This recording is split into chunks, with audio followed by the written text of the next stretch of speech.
All right, guys, what's going on? It is time for office hours. It's Wednesday, July 10th here. My name's Jordan. I'm the head coach here at SaberSim, filling in for Andrew through the rest of the week here. So glad to be back. Been doing a few of these this summer here. Been having fun. Been a little while since I've done the office hour shows, at least a little bit regularly here. So it's fun to be back. If this is your first time tuning in, the purpose of this show is just an open Q&A.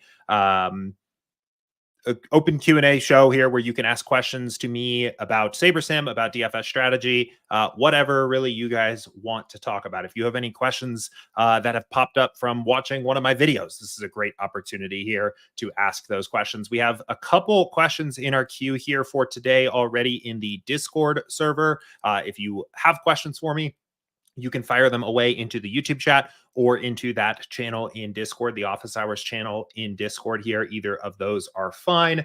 We'll go ahead and hop right in here in just a second and kick things off with some questions here. So,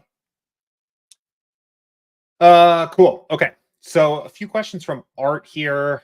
We'll go ahead. We'll tackle these one at a time. It looks like there's 3 questions here. The first one about the new hotness here on SaberSim, self-sims. It says, I was watching Andrew build teams on office hours yesterday. He mentioned creating a self-sim, doing a contest sim against himself. What is a self-sim? How do you do it? What's the benefits? So let's go ahead and start right there. So you know what? One thing I'm actually going to do here, let me see if I can do this without breaking everything here. Let's see. There, that should make it a little bit easier to see and make it a little bit easier on me to walk through some of the stuff and see my screen here. So cool. Okay, so let's talk about a self-sim here. I'm going to get a build fired up. All we're really saying, we've started to use this term self-sim and real sim around here a little bit. The self-sim refers to running a contest sim on your own lineups. So when you run a contest sim, what you're doing is you are taking each of your lineups in your 5,000 lineup pool, and you are playing it into a simulated version of the contest that you're planning on playing that night, using the payout structure, the size of the contest, and then an expected field. So you have a set of field lineups, and you're saying, this is what I think my opponents are going to do. Now, on SaberSim, we create a dozen different fields for different contest types. We say in the flagship, we think people are going to play like this. In the low stakes single entry, we think people are going to play like this. In winner take alls, we think people are going to play like this. And when you create a contest sim on SaberSim, most of the time that field is set automatically. So let me let this build here. Actually, you know what? We can just go right over here. So if I download my entries here for tonight's slate and grab these and pull these in. So I'm going to play the mini max here tonight. If I right click this and add a contest sim, this is what pulls up, right? The field lineups. And we're saying this is a low stakes mass multi-entry contest. So you should use that field. And that's good. That is what you should use here as a baseline for your contest sim. Now, the one problem with that, or one potential problem with that, and this is kind of where this self-sim idea starts to come in. So we change the ownership projections here to the low stakes MME. We're saying this is what we think people are going to do in this contest. So if we run the contest sim, we're using a field for this contest here. We're using the low stakes MME field. Now, when we run the contest sim, in every single iteration of that contest sim, you're simming it against the same field. You are simming it here against a field where Nick Pivetta is exactly 26.33% owned. Now, that is probably pretty true. We put a lot of work into our ownership models, into our field lineups. We've put a lot of work into identifying what makes these different contests different from each other. So I feel pretty good about that ownership projection, but there's some variance there. It's not necessarily a fact that he's going to come in at 26.33% owned. And where this really starts to matter, rather than looking at the pitchers and the guys that are projected really highly, it really starts to matter when you start to look at some of the lower owned teams. So, for example, if we sort by the ROI here for that contest sim, and we see that our top stack with no diversification applied, nothing applied, is Miami. We have 57% Miami according to the ROI here. And if we go look at Miami here, we look at their ownership projections. We see in this low stakes MME field, we're expecting them to be owned like a 0.5 percentage point, right? And the reason we are jamming them in here is because in the field lineups, they are owned so little that when they end up being the upside team, your lineups are going to the moon. right? They all take off. Well, there is some variance in this number. And at these very low ownership projections in particular, there is a lot of fragility to what happens as that gets higher. I can guarantee you, if they were owned at 2.5%, the ROI of your lineups would be a lot lower. And there's a lot of noise there. It's very possible to end up at 2.5%. So the first purpose of a self sim, and really this isn't just a self sim, this is really just simulating your lineups against other contest fields in general, is to add some natural variance to your ownership fields. So if we create one more contest sim here, this time, so let's go back here, add another contest sim, but this time I'm going to say use my field lineups, use my build I just built to resemble the contest. Well, what this is going to do is this is going to simulate it again now. It's going to simulate it twice, but the second time it's going to use my pool of 5,000 lineups here as the simulated field. And if we go back and look at Miami here, the pool exposure is essentially the ownership projection for that field. So this time we're going to simulate it, but we're going to say Miami hitters are owned like anywhere from 1.5 to 5% owned. So we run that again. We'll give this a second. We can see the difference in how much exposure we're going to get to Miami here, right? So we're going to, I'll just let this run here for a second, but we'll get a contest sim and see again what happens if they are 0.5% owned. And also in the pool exposure, what if they are 3.5 to 5% owned? So let's give this just a second, one more time here to run. And I think this is the easiest way to see it here. And while this is running, I will mention that this benefit of self-sim, I think there's two benefits. I'll talk about the second one in a second here. But I think this benefit is really not so much about specifically simulating your lineups against yourself. That's not really the point of this side of it. It's more accounting for some natural ownership variance. So if we now have two of these, right? If we flip over to look at the one that was simulated against itself, all of a sudden we get no Miami. The Miami stacks fall off completely. So what SaberSim is telling us right now is that if Miami comes in at 0.5% owned, they are a slam dunk best play on the board. If they come in at 3.5 to 5% owned, we don't want any of them. That's how fragile it is. And that's the point of doing this here, is to account for some of the ownership variance here and fragility when you are running your contest sim against a single number here. I have gone so far as to create a bunch of different contest sims using all of our different field lineups, where I'm saying, you know, I'm also going to run a contest sim, assuming what if people play more like this is a high stakes single entry, creating contest sims for all of these different contests here, right? And again, the point is not, I'm not saying I think the field is going to play this way, but I'm saying I don't know exactly how the field is going to play. So I'm going to run contest sims on all of our different field lineups here. And then what I typically end up doing with this is creating a filter and filtering out lineups that aren't profitable in all of the different contest sims I've created. So what I really want to say is I want to play Miami if they are still profitable when they're not only 0.5% owned, but also when they're 5% owned, right? If I'm going to play Miami stacks, I want to make sure I'm getting all the way there. So what I would tend to do is set this filter. I like actually using the self sim as my final sorting method, and I'll explain why in a second. And then diversifying with min uniques is generally my final step. So I will find my max min uniques point, which is 5, and then go one less than the max and go to 4. Now this is very similar to a lineup portfolio that I would probably play on this slate. The other benefit of the self sim and the way that I think it starts to differentiate itself, and the reason why, even if I run a contest sim with all of these different field lineups here, but why I end up ultimately sorting using the self sim sorting method, is because of the way that the contest sim finds ownership leverage. So when you build your lineups on SaberSim, you are building your lineups using the SaberSim projections, the SaberSim simulations. So we have our natural tendencies and biases, and basically the takes that the sim have are naturally baked into those lineups.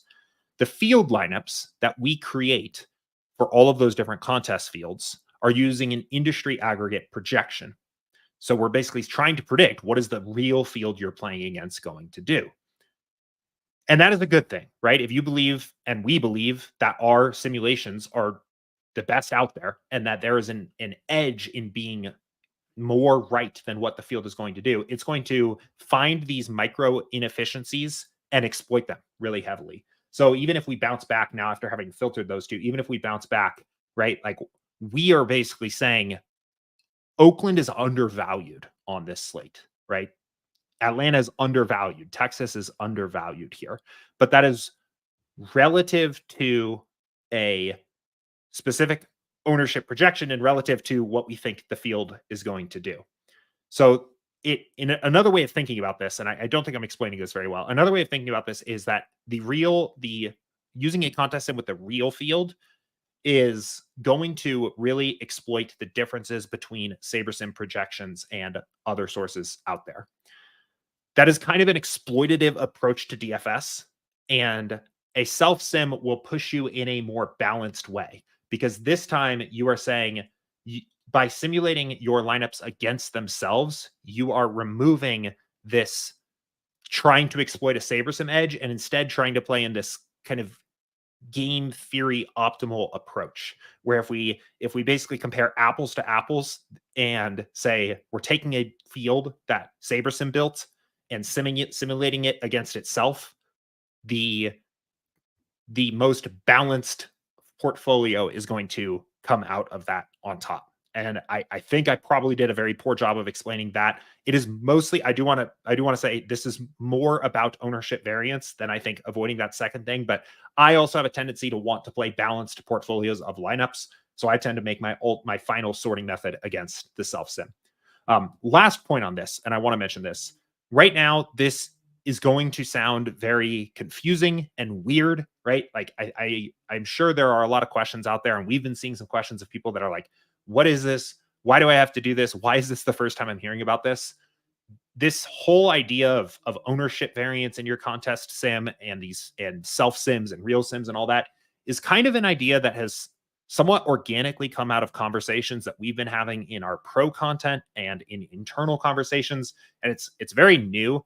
And we are actually working on trying to build in ways into the app to account for this inefficiency that we've somewhat recently, for lack of a better word, discovered about the way that the contest sim works. So we have some features coming that will kind of, in a more natural way, solve some of these inefficiencies coming soon. This is kind of if you've been using SaberSim for a while and you've been watching pro videos and you've been listening to our other content, attending office hours, you're probably familiar with this pattern of we'll push out new features, really exciting new stuff, and then there'll kind of be a period of time where we're all using it. Like I'm talking about the SaberSim team. We're all using it. We're using it in our process. And then we start to do these pro videos and start to discuss like ways that I'm adding value and Matt's adding value and Chris is adding value and Andrew and Eric and all of these people on the team are like making adjustments.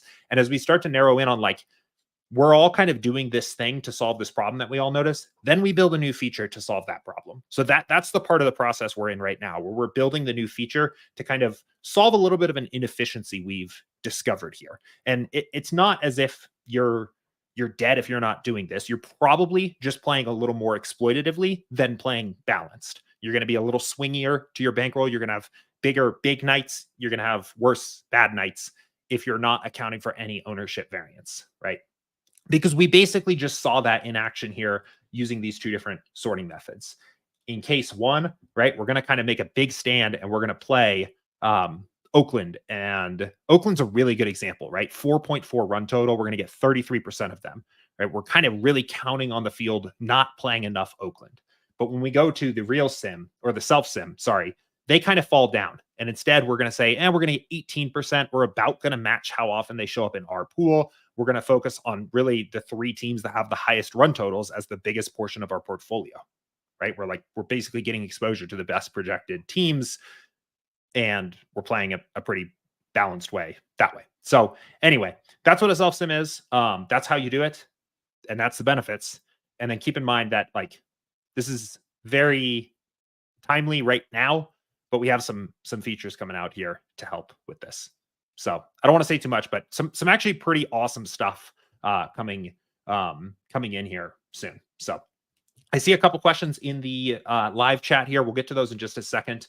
I want to finish up these two other questions that had come in earlier this morning in Discord here. So the second question is, when is the best time to run a contest sim? Should I run it after I've made my adjustments to my lineups or before? I would always run it before. I would do it like as soon as basically what I do is run your build, then set up your contest sim settings and run your contest sim, then sort by the contest sim. Then I always go in and add these filters. So I'm filtering out the lineups that I would never play anyway. And then I'm diversifying with min uniques. And at that point, that's when I come over here and I start making other adjustments. So I might start, I might go through and, maybe hand pick my stack types. I've been kind of running something like this pretty often lately. If you want to take stands on any teams, you can start to make adjustments there. The reason why is because I want to get my build to look as close as possible to what I might play before I start making adjustments. If you run your build, don't run a contest sim yet and start analyzing your exposures and then make a bunch of changes and then run the contest sim. Well, at that point, the contest sim might totally change the teams you're playing anyway, right? So I want the build to look and be very close to what I might play, which for me, it's doing those steps. Once I've done those steps of contest sim, sort, filter, min uniques, then I'm at the point where I could feasibly play that portfolio. Like I very well might. That's when I want to review at that point and check my exposures and make sure and fine tune and make sure I'm happy with what I'm getting out there. So I think contest sim is the first step after building that you should do.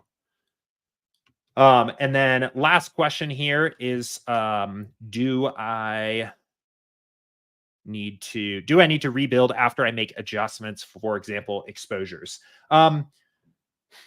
This is kind of an interesting one. I would say in general, no, as long as you reached your desired exposures, right? So like if I'm going through and maybe I'm like, maybe I'm looking at the original exposures I set and I think I actually do want to play a little more Oakland, right? So I'm getting to the end of the process and I'm like, yeah, I do want 25% Oakland, right?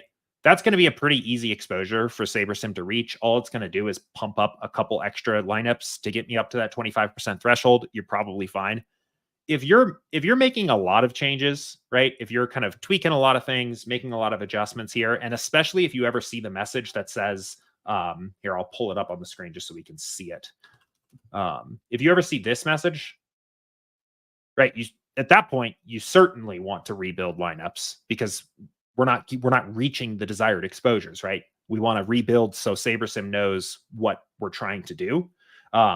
If you're not seeing the message and you're only making a handful of changes, you don't need to rebuild. The advantage of potentially rebuilding after you've made all your changes is you do get a pool of lineups at that point that is a little more handcrafted for what you're trying to do.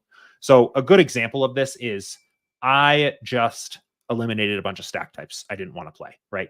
So I'm playing just these stacks.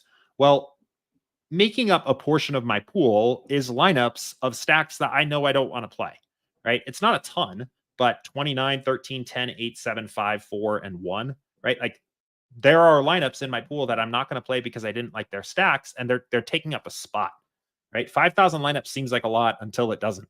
And if I were to rebuild now I'm going to get a pool that doesn't have any of those stacks in it. I'll get to see about 100 more lineups and maybe there's an opportunity to have played a lineup I otherwise wouldn't have, but it's a minor thing. I would say by and large, you don't need to rebuild lineups after you set exposures. You can, and you probably should in two cases. One, if you're making a lot of changes to exposures, and two, if SaberSim can't reach your desired exposure. So those are the two cases. I probably should have started answering this question by just making it very clear and saying that like, part of the reason you don't have to is because we're dynamically updating when you adjust exposures, right? Like that's a big part of it. That's actually that's a pretty big SaberSim differentiator compared to other optimizers out there. So like if you ran your build and you're like, oh, 52% Frankie Montas, that's a little high for me. I would rather play 40% maximum, right? You can just set that, click apply, and we cap Montas at 40% by pulling in new lineups into your 150, right? That's a big reason why this is even a discussion. On another optimizer, if you saw you didn't like your exposures, you would have to cap that exposure and rebuild just to actually get the change to go through. You don't have to do that here. So cool. Aaron says, need some WNBA tips. And again, what are you doing with your crowns? WNBA, yeah. So we do have projections up available now for WNBA. We don't have sims This is DraftKings only and no ownership projections. Real quick, if you ever see this and load this in here and you're like, why am I seeing baseball logos here? This is just a minor caching issue that we're working on fixing here. It doesn't affect your build whatsoever. And if you want to get rid of it, you can just refresh the page. And when it reloads, it will load the correct logos. So just one thing to note here. For WNBA, so there is a video up on our YouTube channel here where I interviewed the guy behind the WNBA projections. His name's Matt, extremely sharp guy. We went for like an hour talking about WNBA, where his projections come from. So their team is uploading these WNBA projections for us every day. That's why they show up as WNBA expert here. Very sharp guy. I definitely recommend watching that. We did dive into some WNBA strategy there. I think we are kind of running this as a little bit of an experiment to see just like what the interest is in WNBA. It seems like the interest has been pretty high so far. So I think this has been successful. WNBA does go on a break here this year. For those that don't know, I actually think it's next week for about a month. They'll be taking a break. So I think we'll kind of see over the break how things are going and what makes sense, and maybe build this out a little bit more to be like a potentially a sim, or maybe add some additional things like ownership or FanDuel support, just kind of depending on how things are going. I don't want to make any promises there, but this is basically kind of our first initial stab at WNBA, and then we'll build out from there. At the moment, really, I think the best way you can take advantage of the WNBA stuff here is to kind of lean pretty heavily into the value of the projections, right? Like, part of the way that this projection model works is it is going to take pretty big stands against what the salaries imply and what other projection models imply. And I have been putting a lot of stock into these projections when I'm doing my process and not making a lot of other changes. So my take personally on the way that I've been handling this here is I've been throwing, maybe a handful of lineups into the big flagship GPP. I've been playing less bankroll in WNBA than I would in a different sports. I've been playing like 1% of my bankroll into the flagship GPP. And I've been trying to play basically a top lineup from my pool, but not the very top lineup, right? I don't want to play literally the optimal, but I've been going through and kind of hand picking or even just randomly selecting a lineup from like maybe the top 100, 150 optimals and playing it in, and just trusting that the projection edge is enough to be successful. And it kind of has been so far, to be honest. Like, I think that just other projection models are so bad, and there's just a lot of bad lineups in there, either people that are just like playing the cash lineup from some other random projection model, or just like pan building and not really knowing what they're doing, that the projection edge just seems like it's been enough. Like, I don't actually think you need to do much more. Late swap is also still going to be an important part here. Matt, again, will post in our WNBA channels in Discord when he updates projections. This projection timestamp also works here as well. So you want to keep up with late swap. There is late news. There is kind of late starting lineup changes, just like there is in NBA. So you want to be late swapping to account for that.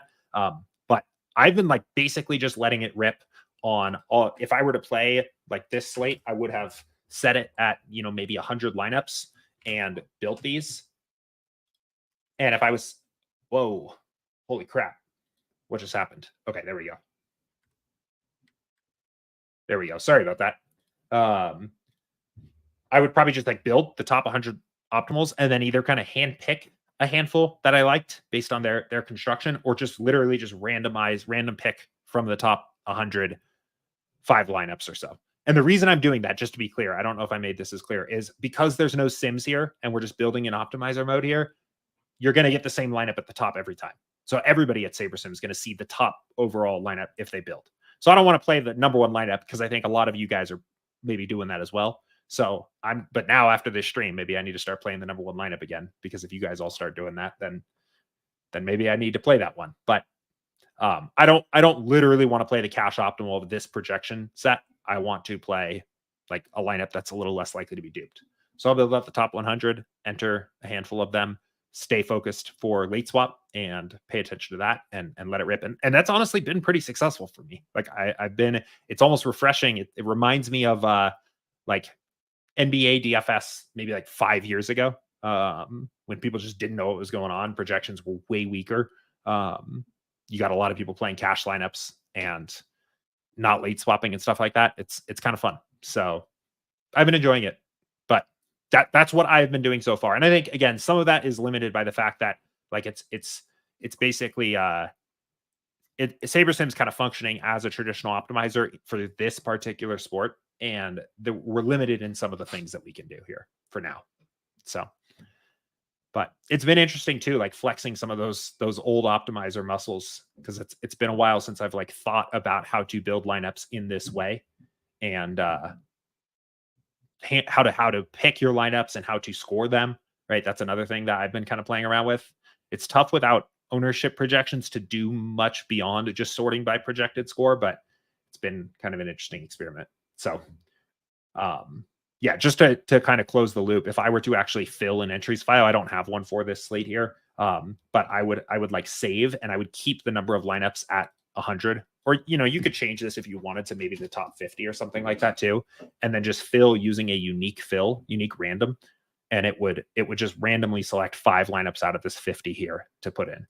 You could also, a thing I have experimented with is trashing some of these lineups at the top to make sure that they intentionally don't get picked. So I might go through and like say, okay, I'm not going to play the first 20 optimals here, so I'm going to trash all of those. Again, the only point of that is to just try to be a little bit less likely to be duped, because I think, maybe somebody playing 20 entries might go in here, build their lineups, and pick the top 20 and enter them. I don't want to dupe that person. So I'm going to play these, knowing that the projection difference here is not a ton. Top overall lineup is 207.3. 21st best lineup is 205.5. So, Banta says, what's your favorite top and low stack? Yeah, so let me pull up the slate again here. And I will mention that, typically on this show, we're not going to give out a lot of like particular takes about the slate here. Most of the questions that we try to answer in the discussions we try to have are more evergreen than just the slate today. So I'll show you again, kind of going back to what we just did here, how I would arrive at what my stack would most likely to be, or like my favorite plays, I guess. But really, I think it's more important for you to get a sense of what the process is of how you would arrive at that yourself. So let's say this is my build and I've run the 2 contest sims. So I'm kind of playing it around in between these 2 here. Let's see. Let me reset this as well. Okay. So this is very, very much like what my build would look like if I were about to enter it here. I might end up, I deleted my filters. Actually, I need to add a couple things back in. So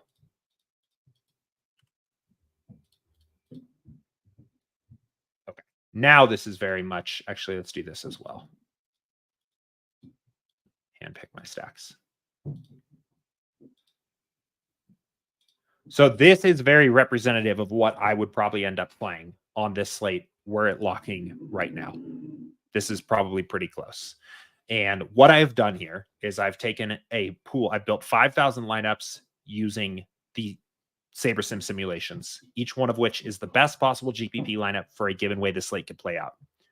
I've run a contest sim using 2 different field lineup sets, using the expected field from the SaberSim field lineups and my build as a field, and just test it out and see how each of my lineups in my 5,000 would perform in this slate if it played out 100,000 times using the minimax structure. And then I've diversified with min uniques to make sure my lineups are at least 4 different. So now this is where I tend to do a little review and kind of check and see what my level of comfort is. And one of the things that I like to do here is look and kind of see how these 2 different sets compare to each other, and make any kind of final decisions on what I want to play. I do think I wanted to look at the Boston ownership projections here. Okay, actually, Boston doesn't look very high owned. I thought they would look higher owned, but a lot of these bats are actually, oh, no, that's projections. Boston, okay, it's still not as high as I thought. I was a bit concerned that Boston would be extremely high owned tonight. 5.5 run total, probably the highest on the board, but they don't look as high owned as I expected. So that might be something I would go in and adjust down if they were higher owned. But this is basically how I would enter my lineups if the slate was locking right now. This is like probably what I would do. So my favorite stacks would be Boston, Cincinnati, and the Mets. If you want like a lower run total team that I think is a little more frisky there, Oakland A's, right? And this is like my process. And I try to be as consistent as possible to this where I can. So, but that's the way I would do it. All right. Let's see. Jorn Vigo here has a question for me in Discord. I was thinking about the recent pro videos. You guys mentioned not using self sims for showdowns or dupe heavy sports. I get by not sorting by it, but wouldn't using it as a filter kind of serve as a more dialed in version of sim optimals? Yeah, the problem is that your build has no duplicates whatsoever. Like, I think the whole reason the self sim idea works is because your field lineups act as a plausible field, right? It is at least within the realm of possibility that the field lineups resemble what the field might play. I think it's kind of like the Saber Sim Extreme field. It's like if literally your entire contest was full of Saber Sim users, this is what they'd probably be likely to do. But it's at least it's a bound, it's like an upper bound of a plausible field. Going back to the Miami example that we started with here on this slate, I think you could almost think about that Miami ownership as the upper bound of like, they might get up to 5% owned. Do you still want to play them? If they are, no, that's what the self sim says. For dupe heavy sports, it's really not plausible, right? Because the top overall lineup is going to be the top projected lineup is going to, in that field, is going to come in owned one time. So Saber Sim is going to tell you to slam it. And if you actually do that, if you experiment with self sims on dupe heavy sports like MMA, you will see extremely chalky, high projected lineups go to the top because there's no dupes pushing that lineup's expected value down. They're just slam dunks. They're just good plays at that point. But that's not really how the contest plays. So even as a filter, I don't like it because I just don't think the numbers that come out of it make sense. And this is kind of why we're building out feature sets that do this in a more natural way, because we're aware of this, like, because this workaround, for lack of a better word, has these landmines you need to avoid a little bit. And I think that's a really big landmine. So I don't like it, even as a filter, because I just don't think the ROI numbers that you get out of it make any sense. You're also, if you're following my filters where you're filtering out lineups with an ROI greater than 0, like, you're going to have bad lineups. You're going to have good lineups show up with a negative ROI because the reason those lineups are good in the actual contest is that they are low dupes. They are duplicated infrequently. Without that force, they're going to just look like bad lineups, right? Like NFL Showdown's a good example. The 42,000 salary lineup that has a low projected score that is profitable in the contest flashback, for example, is profitable because nobody else played it. But if you assume only one person plays every single lineup out there, every single lineup in existence that the self sim kind of assumes for dupe sports, those lineups aren't going to look good. So I don't like it personally. You can experiment with it. I came to the decision that I don't like it because I was experimenting with it. And I was like, wait, this looks weird. Why am I getting duped 100 times? That's why. So yeah, I don't like it, but I would experiment with it. Holy crap. This question from Chuck. Chuck, I'm going to do my best with this one. I looked at your question and I saw genetic algorithm, and I don't know. We're going to see how this goes. All right. I'm not sure if you've ever heard of a genetic algorithm, but I've been fascinated by it ever since I found out about it. It's using the process of natural selection to find the solution with the best fit.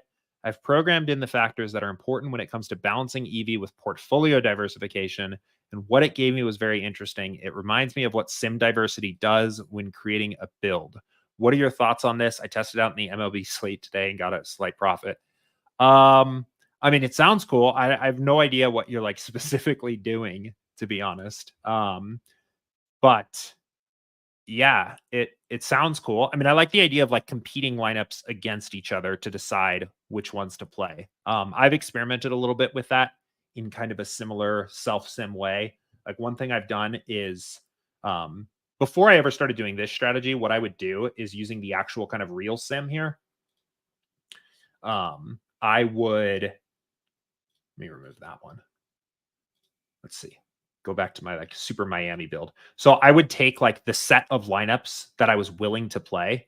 So maybe it's like everything that grades out with like 25% ROI or higher in the real sim. And then I would download these lineups here. Let me pull this down so you can see what I'm clicking. I would download these lineups and then re-upload them to another build and run a contest sim with just those lineups as the field. So you're kind of like, you're competing that pool against each other and saying, okay, whatever lineup wins, whatever 150 win out of that sim, those are the ones I'm going to play. I've done a little of that. I think that is kind of interesting, but I've preferred to tackle this problem this way instead. I mean, it certainly seems like a cool idea. Again, I'm not sure of like the specifics of what you're doing. What I would do, you mentioned like you got a slight profit on the MLB early. I would like keep an eye on your contest flashback scores rather than tracking individual slate profit, especially if that's been a part of your process already this season and you have a sense of what your ROIs tend to look like. See if you do this for a couple slates, see if it's better. See if you've made an ROI jump. That's the easiest way to test this thing. I love contest flashback for that. It has quickly become like my favorite feature out there for that reason, that you can make a change to your process, and rather than trying to like guess if it worked based on how you perform, you can see in the flashback how your sim ROI adjusts. I know there is a little bit of an issue that has been ongoing where certain contests are not processing in contest flashback. It's annoying me too. We know it's annoying. It's something that is on our list to fix. So hopefully we'll be fixed soon. But most of the contests process fine. It's really seems like the mini maxes in particular have been a little tricky for us, but for the most part they're processing okay. But yeah, I mean, sounds cool. We have, again, I don't want to spill the beans too much because this stuff is kind of still work in progress, not even totally ready for beta yet. But some of the things that we are working on behind the scenes related to all of this kind of feel a little similar to what you've described to me with this this lineup competition thing. So yeah, it's that we're kind of working on. I would say the goals of what we're doing are to improve portfolio diversification. That's a big part of it, to account for a little bit of ownership variance, and to account for the fact that the lineups that you play affect each other's expected value, right? So, yeah. But sounds cool. And I feel very fortunate for having the opportunity to have said the phrase genetic algorithm on an office hours show. I can promise you that was the first time. So, all right, cool. What time are we at here? How long have we been going? 40 minutes or so? That was the last question I had in the queue here. Do we have any other questions for me here today?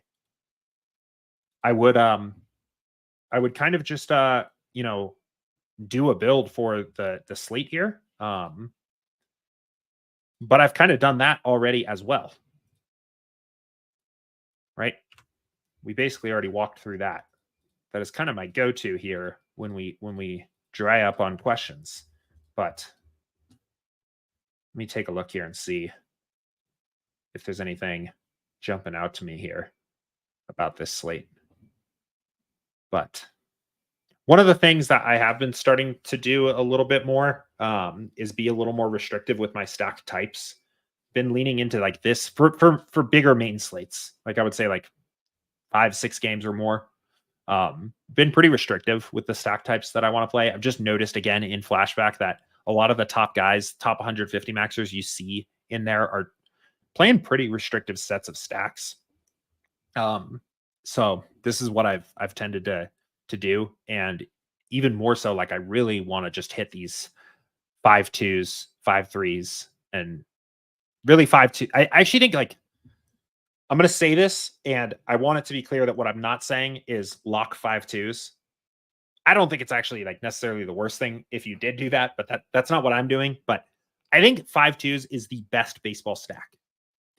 And the reason why I've kind of come to this recently here is when you're making the 5 stack, right? On DraftKings, of course, when you're making that 5 stack, you're really just betting on one team to hit, right? Like that lineup is going to have a lot of its equity tied up in just one team hitting. When you're even the 4-3 stack or the 4-4, you're already making almost a 2-team parlay, which can work, certainly can, but the 5 stack is just you're picking one team. And then the reason I kind of like that too, as opposed to I guess I kind of like the reason I like the 2 in particular is that one-off makes it very unlikely to be duplicated. I've always talked about, duplication basically not mattering for like large baseball slates, but you can run into a couple dupes on any given lineup sometimes, and that does have a big impact on that lineup's expected value. It is so much less likely to be duped on a 5-2 than a 5-3 because that one extra player is like could be anyone on the slate. And just not playing the exact same lineup as somebody else, even if you end up in a 1v1 against somebody else or a 2v2, is so much better than being exactly duped. I just love that 5-2 stack. So I've really been leaning into those lately. That I think is my favorite baseball stack to play because of those two things. You're making one really big correlated bet in the core of your lineup with 5 players from the same team, and then you have one-off to really differentiate you. And make it very, very, very hard for somebody to dupe you. I like it. I like that. I definitely like the 5-2s, but this has been kind of my set of lineups that I've been playing recently. Captain Bossa Nova says, what's your process for cash builds? I don't play cash at all. I play 0 cash. And in fact, I would probably recommend avoiding cash games. All of our contest selection stuff is focused on GPPs. I think cash games are very hard to beat the rake against in 2024. The fundamental strategy for the most part with cash games is to pick a strong projection model, SaberSim, or a variety of other ones out there, and play the optimal lineup, the highest average scoring lineup as possible. And doing that in cash games in 2024 is so easy. There are projection systems, good ones, and optimizers out there everywhere. It is very easy to play a good cash game lineup. Because it is so easy, there are just very few bad lineups. Your money in DFS comes from the bad players playing terrible lineups into your contests. And there just aren't a lot of people out there doing that in cash games. The other reason why is that it's just not a very attractive game type for recreational casual players. Most people are attracted to the big prize pools. So the GPPs are where a lot of the softer money ends up. You're just not going to see a lot of soft competition in cash games. I think there's 2 arguments. Well, there are 3 arguments for cash games in general. And I will show you how to build a cash game lineup on SaberSim and what I would do if I were playing cash. But I think there's a few arguments to playing cash games. The first is it's NFL season. If you wanted to play cash in NFL, I probably wouldn't talk you off of it.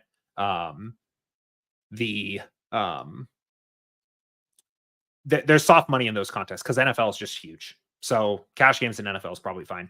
The other good reason to play cash games is if you are a whale with your bankroll and have just like a ton of money to play on DFS and you are already playing a ton of action down in like all of the GPPs and one additional action.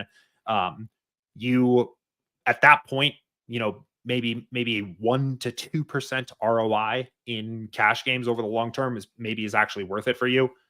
So maybe you're doing that.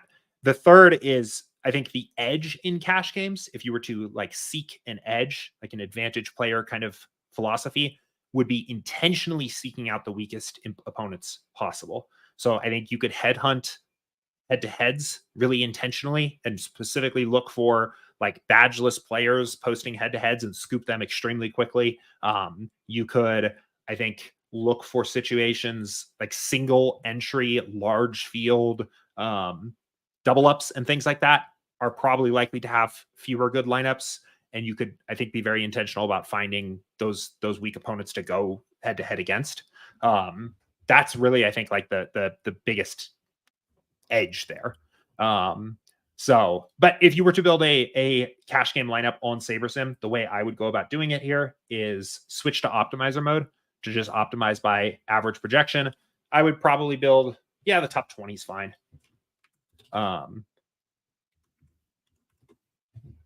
So change to projections for the DraftKings rules and then build lineups. And whatever the top lineup that came out of here would be the one I played. Whatever the top projected lineup is. I guess you could sort by projected score as well. That would probably be the last thing you want to do. But, so yeah, sort by projected score. This is my cash lineup. So now the reason GPPs can be so profitable is because you can't do this to beat a GPP. You need to take into account the full range of outcomes of players, their actual upside. You need to take into account correlation. You need to take into account ownership and the field you're playing against, the payout structure of the contest, right? Cash games all have relatively the same payout structure, but in GPPs, the strategy changes based on the way payouts are allocated. Because it is a more complicated game type, it is harder for somebody to beat easily, which means that there's more potential profit to those that can.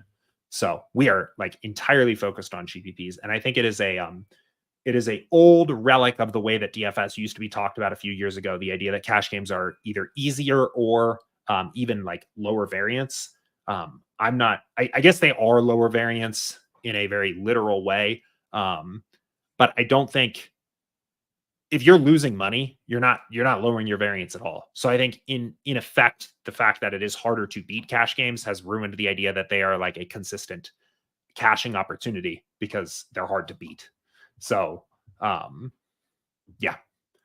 Captain Boston Nova said, I noticed the cash line for cash games is basically the same as tourneys these days. That might be true, but I think it's still missing the mark, right? Part of that is I'm trying to think about the way to articulate this. I first of all, I don't even know if that's like true day to day. But a reason to explain that, if that was true, is that there are people playing lineups in tournaments with very low projected scores, right? If you played a stack tonight that was a 5-3 stack, Oakland A's and Kansas City Royals, that lineup is never going to compare projected score-wise to a cash game lineup. A cash game lineup is going to look way better based on projected score. But that lineup is a good GPP lineup because it has upside when certain outcomes happen. And maybe the ownership is inefficient on those teams. Maybe they're both under-owned. But the average expectation for that lineup is to score well under what a cash games lineup would score. So you have all of these lineups making up a GPP contest that are good GPP lineups, but they're bad cash game lineups. And because they are optimized for first place and not for cashing, when they don't have their first place outcome take place, they score very little. And then what is a 50th percentile outcome in a cash game, which is the cash line, is a 75th percentile outcome in a GPP because people are intentionally playing lineups that are optimized not to min cash, but to win first place. So the cash line, the scoring, the cash line score for a GPP is equal to a cash line score in a double up, even though one is the 75th percentile outcome and one is the 50th percentile outcome. But that doesn't necessarily mean that cash games are easier because you are playing against lineups better optimized to cash in the cash games, right? And then to just close the loop on that, the reason you don't want to just play cash game lineups into tournaments is because you are getting paid bad odds for that payout, right? You are the equity, the most of the money in a GPP is in the top 0.1%, the top 1% first place of a tournament. So you want to optimize your strategy around getting that. If you are getting paid 2x or 1.5x your entry fee to finish in the top 25% of a contest, which is what most GPP payout structures look like, you are getting terrible odds on min cashing, right? Like you would never really want to, you would never just take that bet. If I said, I'll give you 2-1 if you finish in the top 25% of this group of 1,000 people, or I'll give you, 1.5x your investment, right? The bet analogy doesn't work perfect because in like an actual bet, you'd get your stake back. So it's a little confusing to say 2-1 if you're used to betting, because that's going to be like, well, actually, maybe that does work. But you're not in DFS. Like if you play a $10 contest and you min cash, you get 20 back. So you actually just like that was like an even odds bet, and you had to finish in the top 25% to get that. So anyway, kind of a convoluted answer, I guess, a little bit here. But long story short, we pretty much recommend people stay away from cash games. Focus on GPPs. We have an entire video on our YouTube channel. It's called the DFS Profit Plan. It's like one of the first videos you see right under the fold. That's basically our full contest selection bankroll management primer of how we recommend you allocate your bankroll to GPPs, especially if you're new to them. But all of our software, all of our content, all of our teachings and streams and things like that are all focused on GPPs because that's where we very strongly believe that the money is. So. But cool. Let's see. Do I have another question in Discord? No, nothing in Discord. We might wrap things up here. We've got about 8 minutes left here for today. Any other final questions for me? How many of you are there in here hanging out with me today? Wow, 325 of you guys here today is my viewer count, at least on my end. That is pretty awesome. I think that's the highest number I've ever seen. That's pretty sick. So that between YouTube and X, still very much in the habit of saying Twitter, but I've been told I'm supposed to say X now, so I will. But pretty awesome. That's the highest I've seen that number go. Maybe Andrew's hit that before. So thank you all for hanging out. For those of you that maybe are new to office hours or are new to SaberSim, we do offer a free 5-day trial on our site, sabersim.com. You can come check out any of the SaberSim plans. The ultimate plan is the one you want to pick if you want to experiment with the contest sims. I think for the trial, you might as well at least trial ultimate. You can always downgrade if you decide you want to go for the pro or the standard plan, but you should try the trial on ultimate and check out the contest sims because they are very, very cool. And there's a lot of powerful things you can do there. Those trials do include all sports. So we've got baseball going on right now, but we've also got, the other kind of summer suite of sports. Tennis just passed the Wimbledon here, but we do tennis. There are, obviously, we mentioned the WNBA stuff. We've got NASCAR, golf here. We've got the Open Championship coming up next week, Scottish Open this week. So you get all of those on the free 5-day trial. So if you time it right, you pick actually today, I think is a pretty good day to start a trial because you do it on a Wednesday. You get to play baseball a little bit. You get to play the golf slate. You get NASCAR on the weekend if you want to check that out. If there's an MMA card on Saturday, you get MMA in there. So if you time it, I think Wednesdays are always a really good day to start a trial because you get access to a bunch of different sports. Get to check out all of that stuff here. So definitely check that out if you haven't. But all right, cool. Well, on that note, I will go ahead and call it there. I will be back again on Thursday and Friday, same time, same place here. So if you want to come hang out again tomorrow, you want to put any of the stuff we talked about here today into practice with your lineup builds for tonight, write down your questions. If you're building your lineups tonight, if anything that we talked about on the stream is kind of influencing the way that you're thinking about your process, your lineup building process, get a piece of paper, get a pen, write down your questions, or do it on like a Google Doc or something. You don't need to be so old school. You got a pen and paper, but write down your questions as you're building. I think that's one thing, you know, if I could give a piece of advice to people that watch this show regularly or just SaberSim users, is jot down notes about things that you were unsure about or confused about, like process wise, not so much slate strategy wise. If you want to do slate strategy, that's fine too. If I'll show you my exposures from last night if you want to see what I did, but more like I was confused about this feature. I was confused about this button, or I would have liked if my lineups looked a little more like this, but in the time crunch, I didn't know how to do it. Write those questions down. And you can even just post them in the office hours channel in Discord. So they're already there. And then, we'll get to it on stream. Otherwise, bring them to the stream, post them in the chat, and we'll talk about them. So that is how I would use this show. If I was watching it instead of hosting it here, is coming in with a list of questions from my builds that I had done the past couple slates and asking it live. And then you get an opportunity to ask follow-up questions, clarifying questions, things like that as you go along. So cool. All right. Well, I've been blocking here for about 4 minutes to give people an opportunity to ask any other questions. I don't see any others coming in, so we will go ahead and leave it there. Again, I will be back 4 o'clock Eastern tomorrow and Friday as well. So thank you everybody for tuning in here today. Good luck in your slates the rest of the day. We'll see you tomorrow. See ya.